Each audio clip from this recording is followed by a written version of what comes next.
Hey everyone, here we have a beautiful 1920s home and we're about to show you what it is that we do at Envigo. Come and follow us.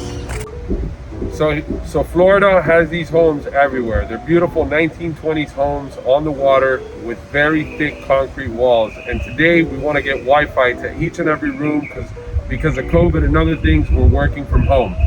In order to do that, our clients ask us to install access points throughout the homes. Now, on newer construction homes, this task is relatively easy, but when it comes to a 1920s home that's finished, getting the cable to the right place can be somewhat of a difficult task.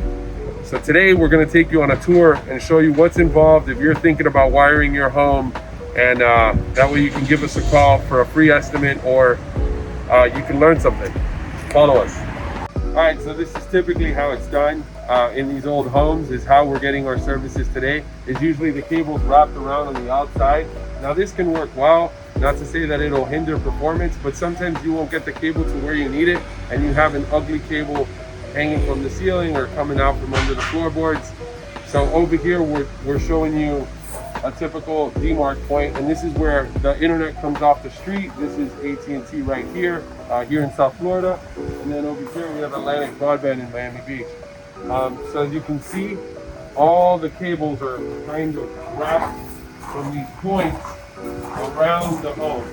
And these are the low voltage cables that we're referring to, or whatever. Our task is to eliminate this and provide a faster network for our client. So what we're doing is, if you come with me over here, these new PVC pipes that you see here, installed conduit, is basically housing our low voltage cabling. Currently this is out right now because we're about to connect.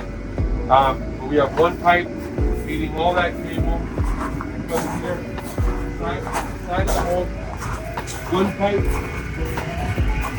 continues over here. Comes down. Does a turn, goes up into the master bedroom where they have a big closet there, and that's the distribution point, what electricians like to call the home run. All right, so here we are. So this is the home run. So we have all the cables coming here. On this side we have all the Cat 6 cabling we just installed, and on this side over here we have the RG6 cabling for the coaxial television or high-speed cable. So right now what we're going to do is on this door over here we installed a Pro switch, and we're going to install the modem, and we're going to start wiring everything up. For the audio portion of the installation, we are going to be installing 2 surface mount speakers out here in the terrace. And as you can see, the new speaker wire goes right into the slab. All right, and of course, we want to get some sound out here to the pool area, so we're going to show you what we did to get some rock speakers behind this fountain over here.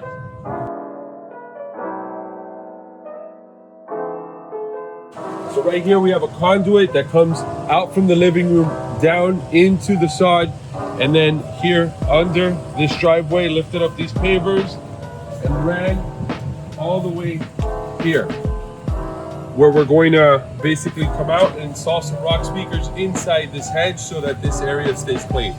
All right, so really quick, I brought you out here so you can see that above us we have a terrace or a balcony, and in order to run those speakers, that terrace sits on a slab of concrete.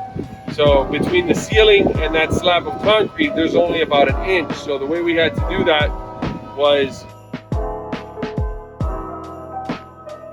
so here we have our outdoor speaker. We removed all that track, that's why it all looks ugly like that. They had this pretty ugly wire mold.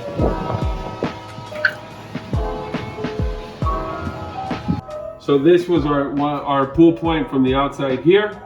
And then over here, the furring strips are vertical. But once we got here, they started to go horizontal.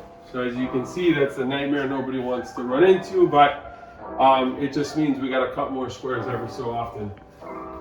And then we come down through here, same issue here. Find our pull point here in the middle, and then down into the infotainment center. All right, so obviously when you're trying to run wire in these old homes, there's no getting around through it. You gotta cut the drywall to be able to pull the wire. Over here, what we do is we cut the drywall with a drywall saw, but then we stick them back on with masking tape. This lets the finisher come in, patch, sand, and paint. And even if you don't have a finisher, it's pretty simple to get a little bit of compound, stick it up there with a screw, with a drywall screw, and then put compound around it, sand it down, and then paint it. It's even easier on smoother surfaces. On texture, you might want to get a finisher.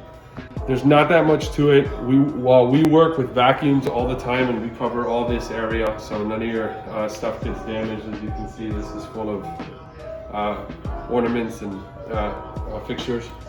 So that's it.